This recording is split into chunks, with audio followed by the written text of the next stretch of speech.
Aquí comienza Reencuentro, una cita con nuestra tradición y los temas de la actualidad a la luz de la Torá. Reencuentro le propone un encuentro con el judaísmo. Conduce Alberto Rusco Lequier.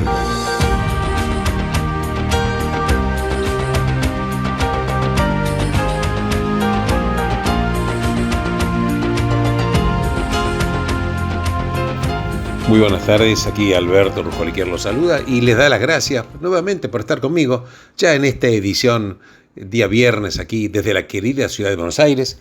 Este viernes que corresponde al día 17 del mes de Tevet del año 5784 del calendario hebreo. Bueno, en este día vamos a charlar, vamos a tratar de beber en los exquisitos e inagotables manantiales de sabiduría de la Torá para salir de este encuentro, Dios mediante, mucho pero mucho más ricos.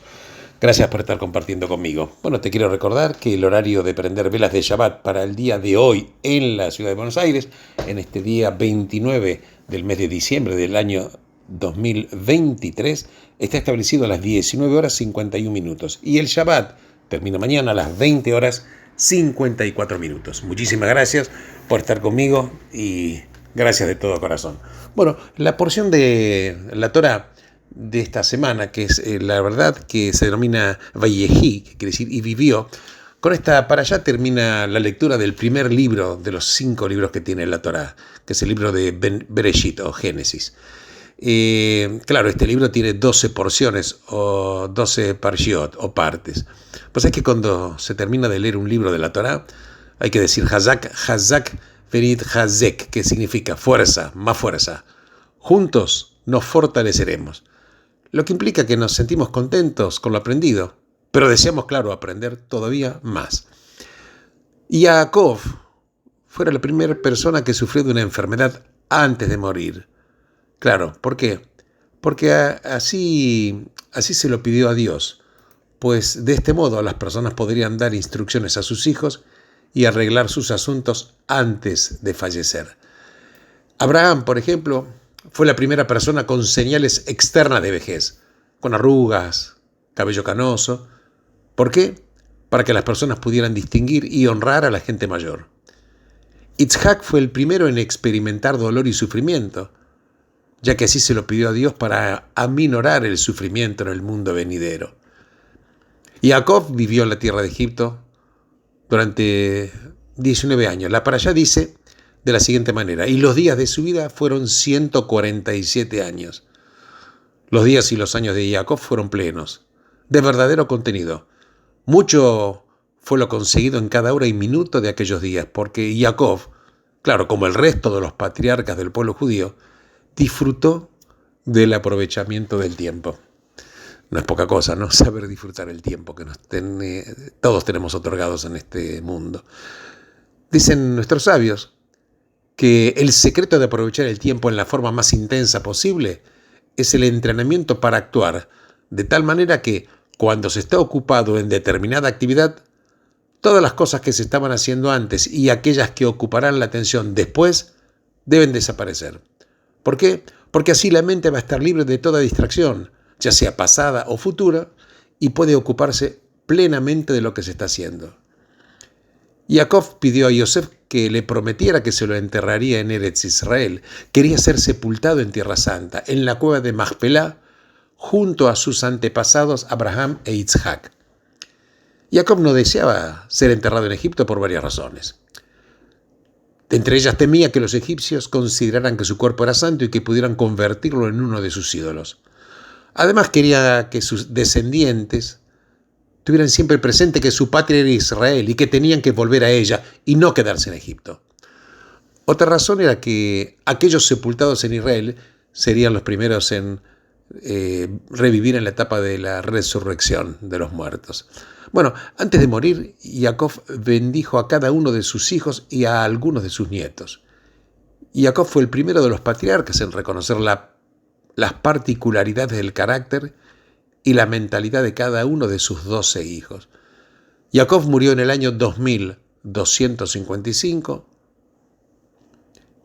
y, claro, 2255 después de la creación. Y su muerte fue lamentada por su familia y por todo el pueblo egipcio. El faraón le dio permiso a Yosef para que fuera a enterrar a su padre en la cueva de Macpela. Claro, Esav trató de impedirlo, alegando que esa cueva era de su propiedad. Mientras que Naftalí buscaba los documentos, Hushín, que era hijo de Dan, que era sordo y no entendía por qué se demoraba el entierro de su abuelo, levantó su bastón y de un golpe mató a Esav. Su cabeza rodó y fue enterrado junto a Jacob. El cuerpo de Esav fue llevado por sus hijos a su tierra. Yosef ejerció el cargo de virrey durante 40 años y sucedió al faraón después de su muerte. Fue rey de Egipto por 40 años y falleció a la edad de 110 años. Bueno, el tema de por qué la cabeza rodó de Esav y fue enterrado junto a Jacob es un tema místico y cabalístico maravilloso. En otra oportunidad yo lo voy a charlar, que significa que la cabeza vaya rodando y que se pueda unir con Jacob. Bueno, esto es un poquitito el resumen de la parashá. Claro que vamos a seguir hablando porque tenemos muchísimas enseñanzas.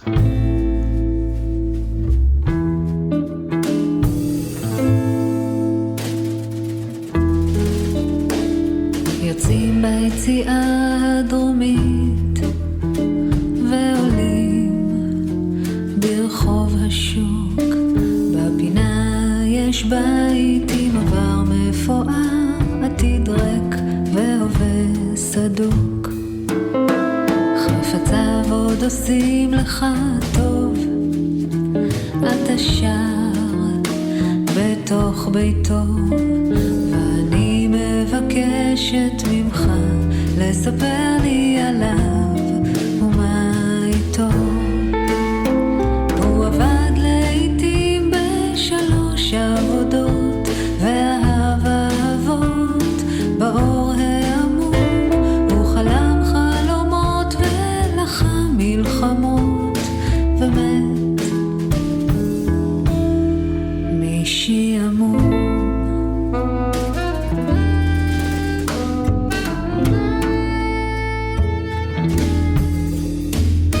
יוצאים ביציאה הדרומית ועולים ברחוב השוק, בפינה יש בית עם עבר מפואר, עתיד ריק והווה סדוק, הוא חטא בנאיביות עד קצה התום, לא תפסת אותו ברגעים של חולשה, הוא אמר יש לי רק אותי בסוף היום, ומת מבושה.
Hace unos minutos mencioné acerca de la importancia que tiene saber aprovechar el tiempo.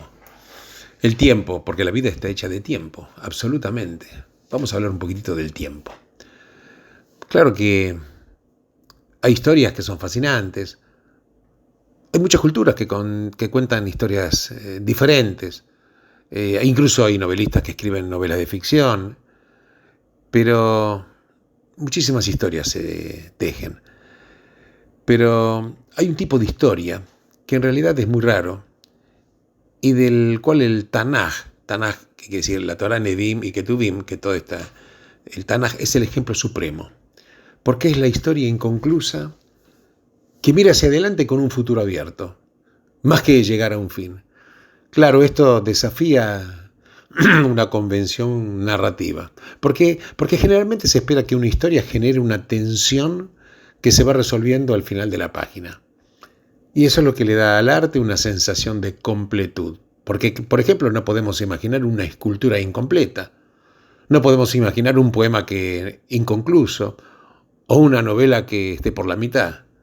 La única excepción, podemos decir, la Sinfonía Inconclusa de Schubert, pero esta es una excepción que confirma la regla. Pero ¿sabes qué? Esto es lo que hace reiteradamente la Biblia. Tomemos, por ejemplo, el Pentateuco o el Humash, que son los 5 libros de Moshe. La historia judía comienza con la repetida promesa de que Abraham va a heredar la tierra de Canaán. Pero cuando llegamos al final del libro de Deuteronomio, el pueblo judío todavía no cruzó el Jordán. Y el Humash, este Pentateuco, termina con la escena conmovedora de Moshe en el monte Nabó. Bueno, el monte Nabó actualmente es Jordania. Entonces Moshe en el monte contemplando la tierra, hacia la cual ha viajado durante 40 años, pero que él, Moshe, está destinado a no entrar. Y él la puede observar desde lejos. Ahora veamos la segunda parte de lo que es el Tanaj, que es la parte de Nevi'im. Y termina con una predicción acerca de Malají, del futuro lejano, que en la tradición judía se interpreta como la era mesiánica. Y esta porción, esta parte que es Nevi'im, que incluye los grandes libros, tanto los históricos como los proféticos, concluye de esta manera sin presente ni pasado, pero mira hacia adelante, hacia un tiempo al que aún no se ha llegado. Ahora, la tercera parte, que es Ketuvim, que es la tercera y última sección, termina con el permiso del rey Ciro de Persia a los exiliados de Babilonia para que puedan volver a la tierra y reconstruir el templo. Claro, ninguna de estas partes tiene un cierre en el sentido convencional. Siempre cada uno de ellos nos deja una sensación de promesa que no se cumple, tarea que no fue completada, y un futuro visto a lo lejos, pero al cual todavía no se llegó. Y el caso paradigmático, que es el modelo en el que todos los demás se basan, es el final de la parashá de Bereshit, precisamente. Recordemos que la historia del pueblo del pacto comienza con el llamado de Abraham a dejar su tierra. ¿Te acuerdas? Lej Lejá. Llamado a dejar su tierra, su lugar de nacimiento, la casa de su padre, para ir a un lugar que te indicaré. Así está escrito. Pero claro, apenas llega Abraham, está obligado por la hambruna reinante a trasladarse a Egipto. Y ese es el destino repetido de Jacob y sus hijos. El libro de Génesis no termina con una vida en Israel, sino con una muerte en Egipto.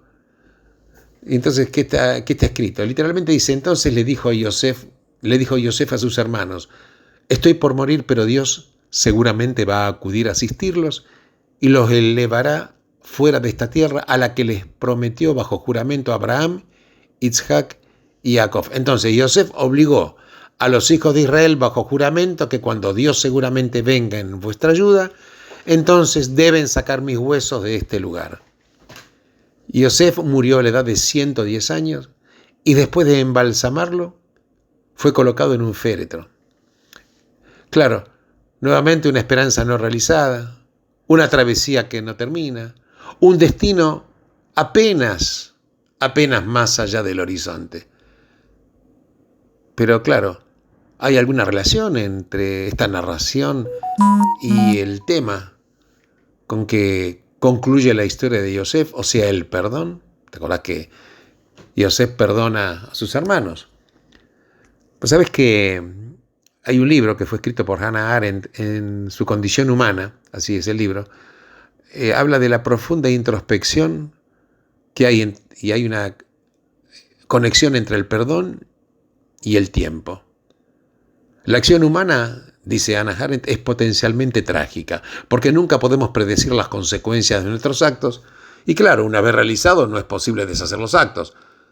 Sabemos que el que actúa nunca sabe bien lo que hace, que siempre es culpable de consecuencias que no deseó, ni siquiera previó, que no obstante lo desastroso de las consecuencias de sus actos, Jamás, pero jamás va a poder deshacerlos. Entonces, todo esto es razón suficiente para salir del ámbito de las cuestiones humanas y ver con desprecio la incapacidad del ser humano por la libertad. Pero ¿qué es lo que transforma a la situación humana de tragedia en esperanza? ¿Sabes qué es lo que transforma la situación humana de tragedia en esperanza? Es la posibilidad de perdonar, porque sin ser perdonados, liberados de las consecuencias de lo que hemos hecho, nuestra capacidad de acción podría de alguna forma estar confinada a un solo acto del cual nunca, pero nunca nos vamos a poder recuperar.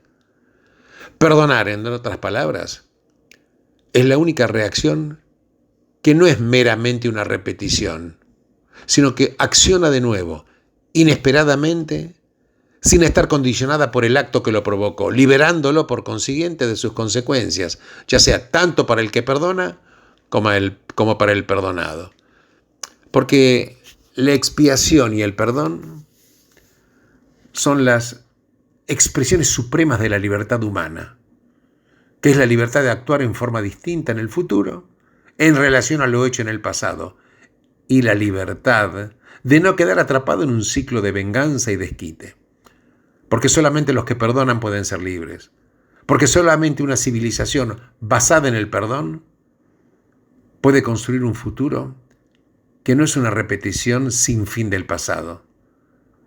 Y esa seguramente es la razón por la cual para el judaísmo la edad de oro, ¿cuál es? La edad de oro es el futuro. Y este es un concepto revolucionario del tiempo, basado en la libertad humana. Y esta es la contribución del judaísmo al mundo, porque muchas culturas antiguas creyeron en el tiempo cíclico, donde todas las cosas retornan al inicio. Los griegos desarrollaron un sentido trágico del tiempo, en el cual la nave de los sueños estaba destinada a chocar contra las duras rocas de la realidad. Veamos la Europa del iluminismo. ¿Qué hizo? Introdujo la idea del tiempo lineal, con su primo hermano que es el progreso. Pero el judaísmo cree en el tiempo del pacto, que está bien descrito por Harold Fish, el que dice: el pacto es una condición de nuestra existencia en el tiempo. Fíjate esto, el pacto es una condición de nuestra existencia en el tiempo. Cooperamos con sus objetivos sin saber bien hacia dónde nos va a llevar, porque el estar listo es todo. Claro, esto habla de la imaginación judía como si estuviera modelada por la inquieta memoria de un futuro que aún está por venir. Porque la tragedia da origen al pesimismo.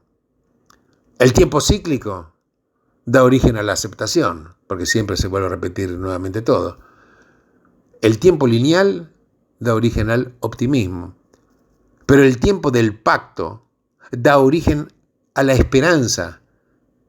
Estos no son solamente emociones diversas. Son maneras radicalmente distintas de relacionar la vida con el universo, porque se manifiestan en las distintas historias que cuenta la gente. El tiempo judío siempre, pero siempre, hace foco en un futuro abierto, porque el último capítulo aún no fue escrito. El Mesías aún no ha llegado. Hasta ese entonces la historia continúa, y nosotros, junto con el Creador, somos sus coautores.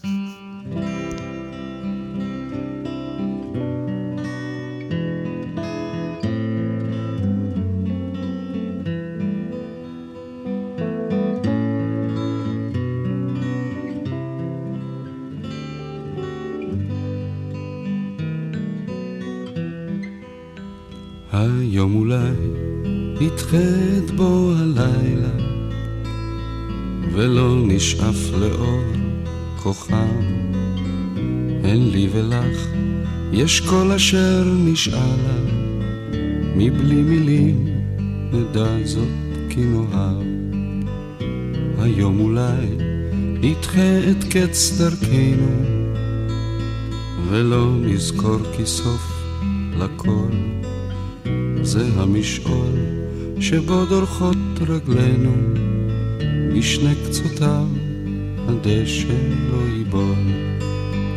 שותקים נאהב כי לי ולך, די בלי מילים שאין לאלה. אשר אינם יודעים לומר אחרת, כמה יפה פורח עלילך.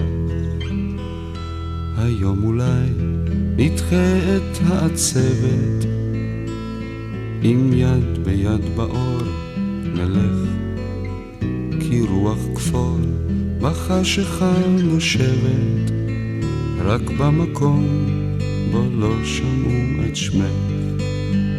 שותקים נוהר כי לי ולך, די בלי מילים שהן לאלה, אשר אינם יודעים לומר אחרת, כמה יפה פורח עלילך.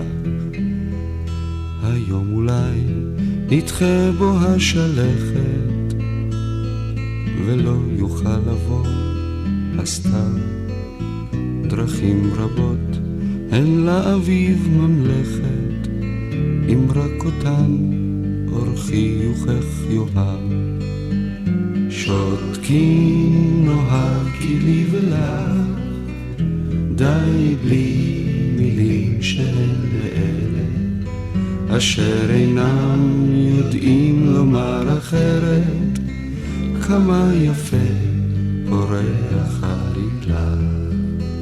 שותקים נוהר כי לי ולך, די בלי מילים שהן לאלה, אשר אינם יודעים לומר אחרת, כמה יפה פורח עלילך. כמה יפה פורח עלילך.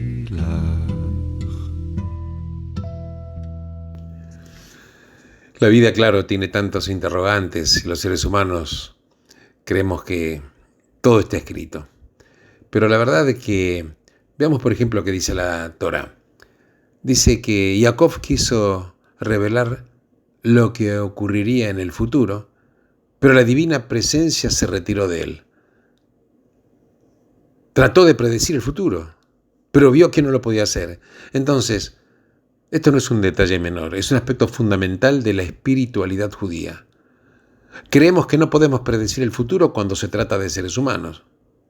Construimos el futuro a través de nuestras elecciones. El guión todavía no está escrito. El futuro está totalmente abierto. Y esta es la diferencia más importante entre el antiguo Israel y la antigua Grecia. Los griegos, por ejemplo, creían en el destino, incluso en el destino ciego. Pero los judíos no lo vemos de esta manera, absolutamente no lo vemos de esta manera. Por ejemplo, dada la cantidad de siglos de sufrimiento de los judíos, no hay palabra alguna para la tragedia, en el hebreo bíblico por lo menos. Hay una palabra que la palabra asón significa percance, calamidad, desastre, pero no tragedia en su sentido clásico. Porque una tragedia es un drama con final triste que involucra a un héroe de que está destinado a experimentar una caída o destrucción debido a una falla de su carácter o un conflicto con una fuerza irresistible como el destino. Pero el judaísmo no tiene una palabra para denominar esto, porque no creemos en el destino como algo ciego, inevitable e inexorable. Somos libres, podemos elegir. Dijo inteligentemente el famoso escritor judío, premio Nobel de literatura, Isaac Bashevis Singer, que dice: debemos ser libres, no tenemos alternativa. Esta aseveración no puede ser más contundente que en el rezo del Unetanet Tokef, que es el rezo que decimos en Rosh Hashanah y Yom Kippur.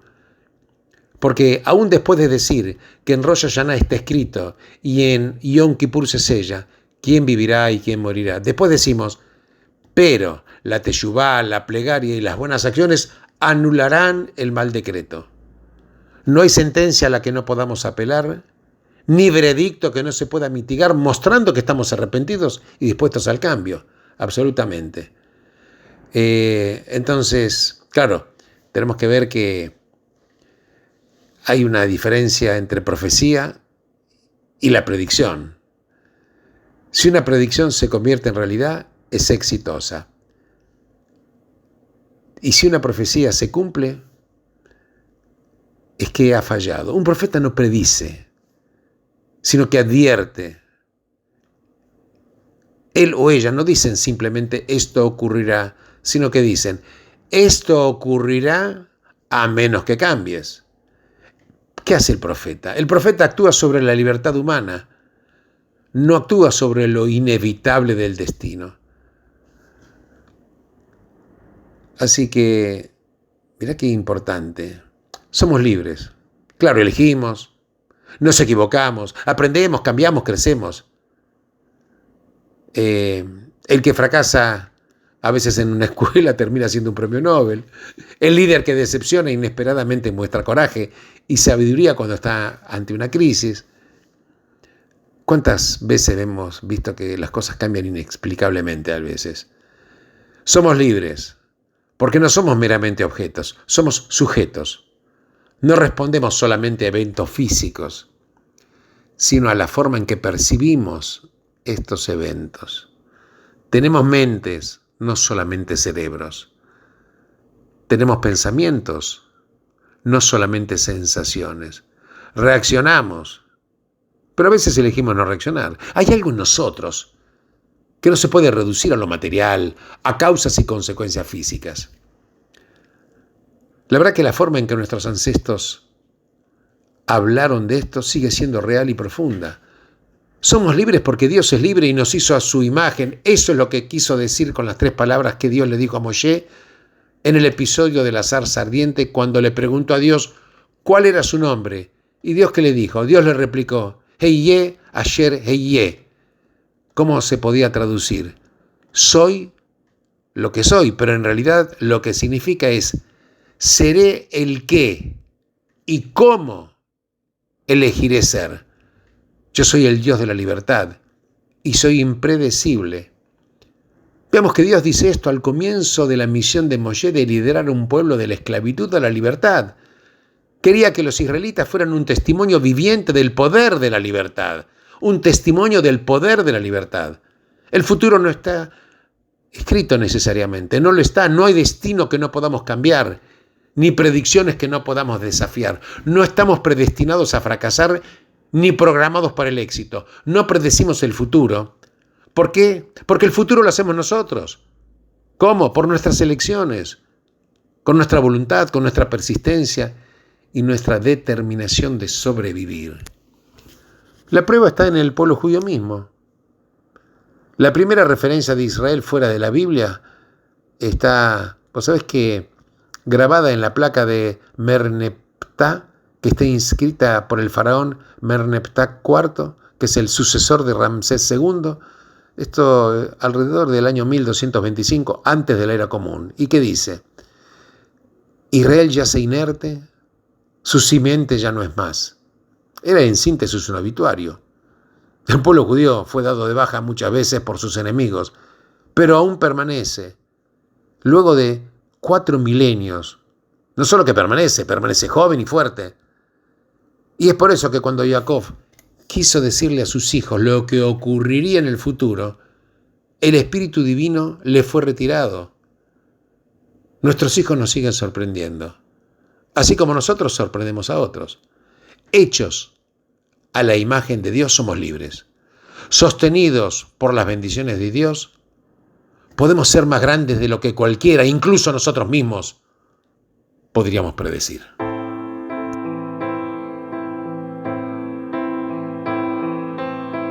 בין האפל הנסתר בעולמנו המר, אומרים שיש עוד תקווה, קוראים לזה אהבה ומחכים לבואה. בין האתמול לעתיד, בין האוצר לתחתית, אומרים שיש עוד תקווה, קוראים לזה אהבה ומחכים לבואה. בין הבלבול לאסון, תדעו שיש פתרון, קוראים לזה אהבה. בין הזיוף לאמת, בין כל מה שחי למת, ישנה אהבה. יש בי אהבה והיא תתעורר ותיגע. יש בי אהבה והיא תנצח. יש בי אהבה והיא תתעורר ותיגע. יש בי אהבה והיא תנצח. בין השפיות לשינה, בין הילדות לזקנה, אומרים שיש עוד תקווה, קוראים לזה אהבה ומחכים לבואה.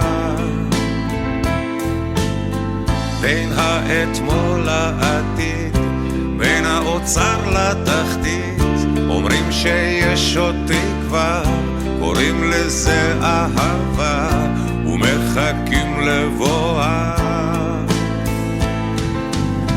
בין הבלבול לאסון, תדעו שיש פתרון, קוראים לזה אהבה. בין הזיוף לאמת, בין כל מה שחי למת, ישנה אהבה. יש בי אהבה והיא תתעורר ותיגע. יש בי אהבה והיא תנצח. יש בי אהבה והיא תתעורר ותיגע. יש בי אהבה והיא תנצח. אמן.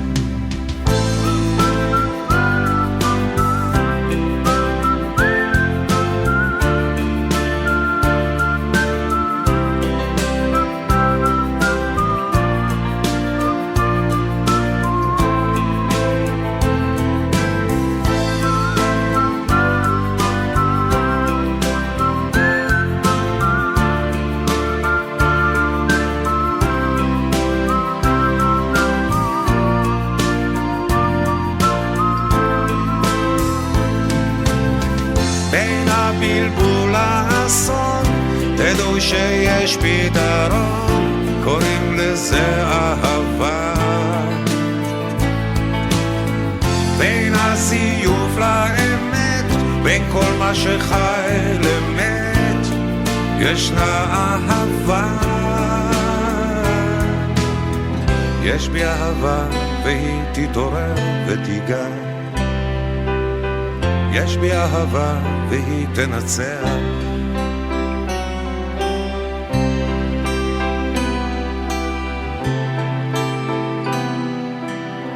יש בי אהבה.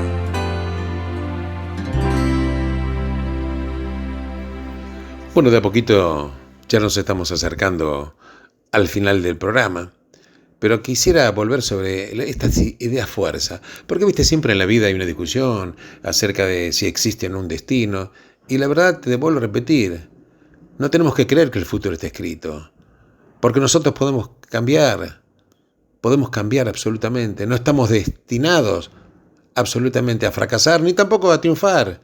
Somos lo que decidimos, somos nuestras elecciones, somos nuestra voluntad, somos nuestra persistencia.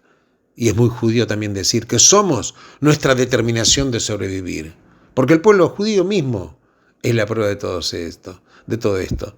Absolutamente, cuando la lógica a veces puede decir que esto está terminado, nada está terminado. Nicht zu verfallen se dice en Yiddish. Nada está terminado. Todo es un comienzo. Y como dice la Kabbalah, todo final está enhebrado en un principio. Yo les agradezco enormemente que hayan compartido conmigo ya hace tantos años este espacio de reencuentro. La verdad que le deseo lo mejor a todos ustedes. Bendito seas vos en el lugar en el cual te encuentres. Shabbat Shalom.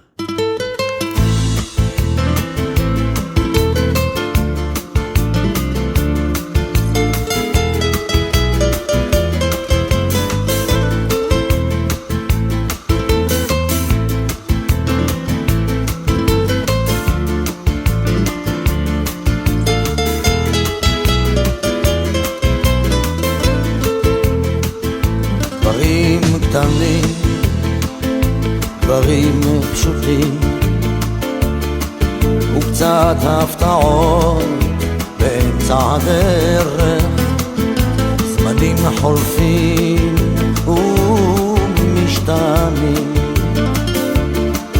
אתמול אתה היית מלך, לאן פרחו הציפיות,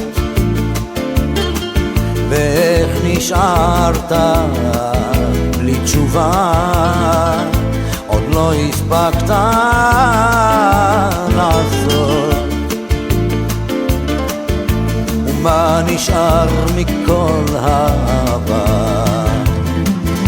הכל תלוי בך חבר, היה חזק אל תישבר, אל תיתן לעצמות בך לפגוע, היה חזק ותתגבר. הכל תלוי בך חבר, היה חזק אל תישבר, אל תיתן לעצמות בך לפגוע, היה חזק ותתגבר.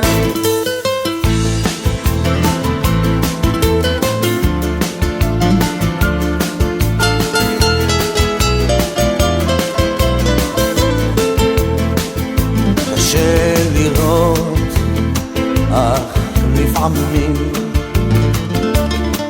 גלגל נסגר באמצע הסיפור, ואין כבר כוח לגופך יותר למשוך. יכולת לוותר אבל לך אסור. הכל תלוי בך חבר, היה חזק אל תישבר, אל תיתן לעצמות בך לפגוע, היה חזק ותתגבר. הכל תלוי בך חבר, היה חזק אל תישבר, אל תיתן לעצמות בך לפגוע, היה חזק ותתגבר. המסקנה חבר, אסוף את כל הכוח, קל יותר לדבר כשהפחד משתחרר.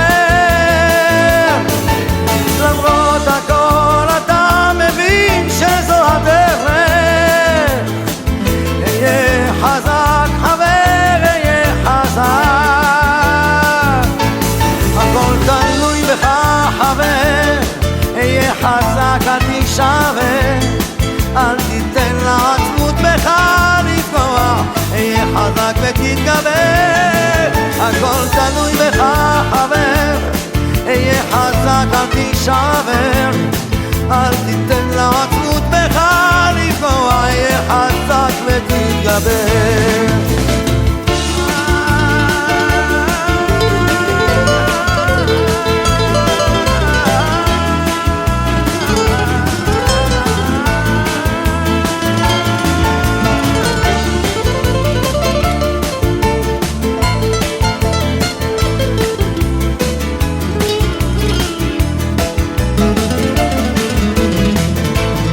הכל תלוי בך חבר, היה חזק אל תישבר, אל תיתן לעצמות בך לפגוע, היה חזק ותתגבר. הכל תלוי בך חבר, היה חזק אל תישבר, אל תיתן לעצמות בך לפגוע, היה חזק ותתגבר.